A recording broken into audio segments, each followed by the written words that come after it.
Hey guys, what's going on? Never shot much of an intro to this video, so we're going to dive right into it here in a second. But if you haven't seen part one on the Nissan Juke and Sentra turbo issues, there's going to be a card right up here. Check it out.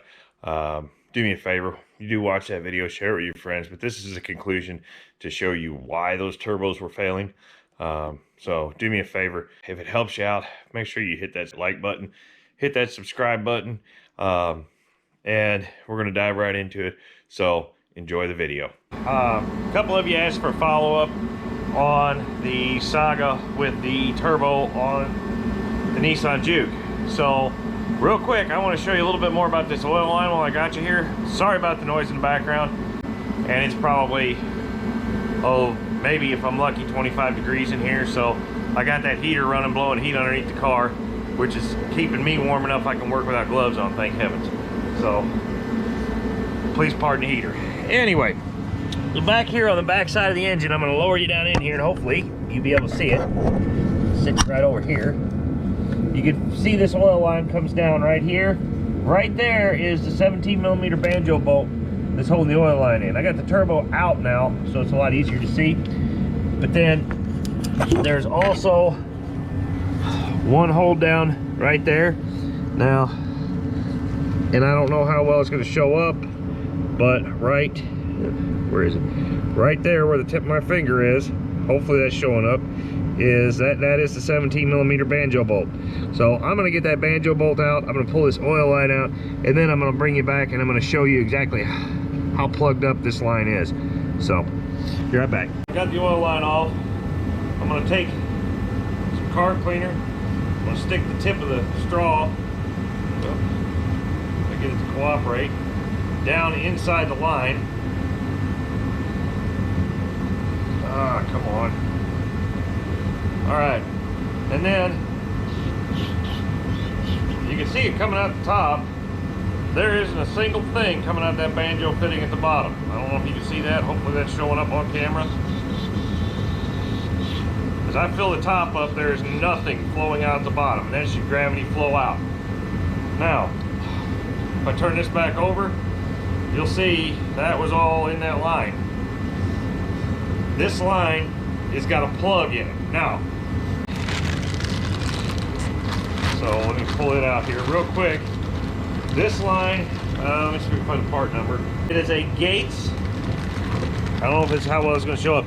That is a TL141 is the kit. This kit is made by Gates. Now, it comes with the line, the banjo bolts, the seals, the whole 9 yards. So that's really nice that it comes with the banjo bolts and new banjo bolts and seals. So if I pull the new line out, set that off to the side, and put these side by side, you can see it is the same, except for this one's got a heat shield up here. Now, part of the problem with these lines is they run really close to the downpipe on the turbo. Oh, I hope they're the same. Yeah, they're the same. Okay. Threw me off there for a second, got me worried. They run really close to the downpipe on the turbo, and the problem you run into with that is when they're that close to the downpipe, they get hot and it cooks the oil inside that line. And I think actually in here, I showed the TSB in the last video. I think in this flexible section in here, the inside of this actually collapses and causes that line to plug. So, at any rate, I hope that is a better description now that I've actually shown you this line is actually plugged up. So, that's going to go in the scrap bin. We're going to put the new line on, but, you know, scrap bin. Just keep in mind, if you own one of these cars and you haven't had a turbo issue with it yet, if you're unsure of whether or not that line has been replaced, I'd go ahead and have a shop put a new line on it, new oil feed line for the turbo. The line's gonna run you a little over $100, and then of course the labor to put it on. But even if that costs you $250 to $300, it's a lot cheaper than having to put a turbo on because it gets starved for oil and the turbo fails. And if you're putting a turbo on because your turbo has failed, make sure you replace this line, because if you don't replace this line and it's plugged up, you're going to be back in there within 10-15 miles putting another turbo on it, and that's going to get really expensive really fast. So anyway, thanks for watching, guys. Don't be afraid to get out there and get your hands dirty.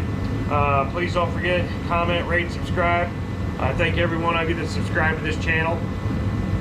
We'll see you on the next video.